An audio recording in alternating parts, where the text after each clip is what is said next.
Well, good morning, everybody. Seems the propaganda machine continues to rage on right here in all countries. Canada, much to talk about today in breaking news. I just finished watching Russia, Belarus. For people who don't chime into any of that or dismiss RT as propaganda news, listen, everybody, that's the live meeting with President of Belarus, Lukashenko, and President of Russia, Vladimir Putin. I don't know how anyone can call something fake propaganda news when it's a live meeting by two presidents. Unless the Western media and Western country leaders are going to say that the interpretation is absolutely wrong. But I can assure you, I have an interpreter who backs all that up, backs everything up, and I can even translate the verbiage into a document. I have that program. I've actually proved that to others around Alberta, just in my own country, my own province, home province, Alberta. I've proved that in the past. I can take Facebooks, I can turn it into text, I can turn around, take the text, and interpret it. Is it a long process, a pain in the butt? Sure, but I can guarantee you what I've published with RT News is all live as it's really happening. I don't see how you can say that's propaganda when it's actual watching viewings as they're happening in those settings translated. It's reporting the news, whether you like what people are saying or not. So we're going to get into a lot today because a lot we wake up to this morning here in Canada. Parliament suspended. Emergency Measures Act. There will be no debates on anything. There's no opposition. There's nothing. Welcome to basically the War Measures Act. One of the most extreme uses of executive power in Canada. Who, contrary to what everybody thinks, has the most executive power, the most ability to corrupt and abuse executive power anywhere around us within 5,000 square miles. Did you get that, everybody? We're more corrupt than Russia itself. That's Canada. It's the illusion of democracy. As stated before, with the convoy, the protests, the border closures in Surrey, Coutts, and absolutely Windsor, I've went online. I've taken all the camera angles. I even have people who live in some of these areas taking pictures. The borders were wiped out. It was easily done in justifying the Emergency Measures Act, as 13 people were charged from just Coutts, Alberta alone. And conveniently, within hours, the same thing in Windsor. Truckloads of guns and armed civilians. Everybody. Who in their right mind in Canada, after all the abuses of gun rights, would be placing their guns out of storage or out of their own possession into big trucks to have them seized by government? Who in their right mind would do that? Now, the government's used that. It put forward the Emergency Measures Act. Well, guess what now? Now it's Coastal GasLink, the RCMP. Just days later, Coastal GasLink by the radical left, terrorist unseated, largely wet sweating, all wet sweating territory. Somehow the GasLink's been attacked now. So radical left, radical right, doesn't matter what narrative you are, if you were pro-convoy or not convoy, somehow now acts of terrorism right across Canada to justify the extreme force of RCMP. Our parliament's suspended. If you think there's any democracy in Canada right now, there's none. There's none. The government is going to use this opportunity under the Emergency Measures Act to literally beat the shit out of every single kind of operation in opposition across Canada. Gross violation of human rights. Absolute. That's what the Emergency Measures Act is. And the way it's being used is contrary to law on the world stage, as stated by Russia today. For anyone who didn't bother watching the Belarus-Russian communication today, people, international law and gross violations of international law. That is Canada, the worst of the worst today. As we're all overshadowed by Ukraine and USA and Russia go tit for tat. As always, when Russia and USA go toe to toe in monumental times in history, guess who is the first to implement the Emergency Measures Act? Check out your history, as I've already disclosed to both Democrats, Republicans, and the Russian government themselves. I've done that. I've proven that Canada, regardless of whoever is your Prime Minister, of course 3 of those times have been Liberal, but in those times, that's the first thing Canada does, is rip out the Emergency Measures Act.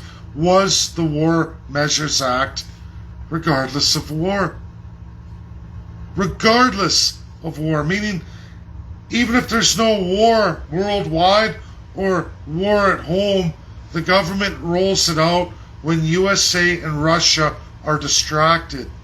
When they're at each other's throats the hardest, your government takes that opportunity in all of our history to remove absolutely all and every resemblance of international law and human rights. The RCMP, designed in municipal, provincial, federal, and military overlap, as they always have been. They are the first Nazi design, long before Nazi Germany, ladies and gentlemen. This isn't radical. This isn't fringe. This is real history. Verifiable, credible, logged by so many nations in the world, and absolutely by world academia.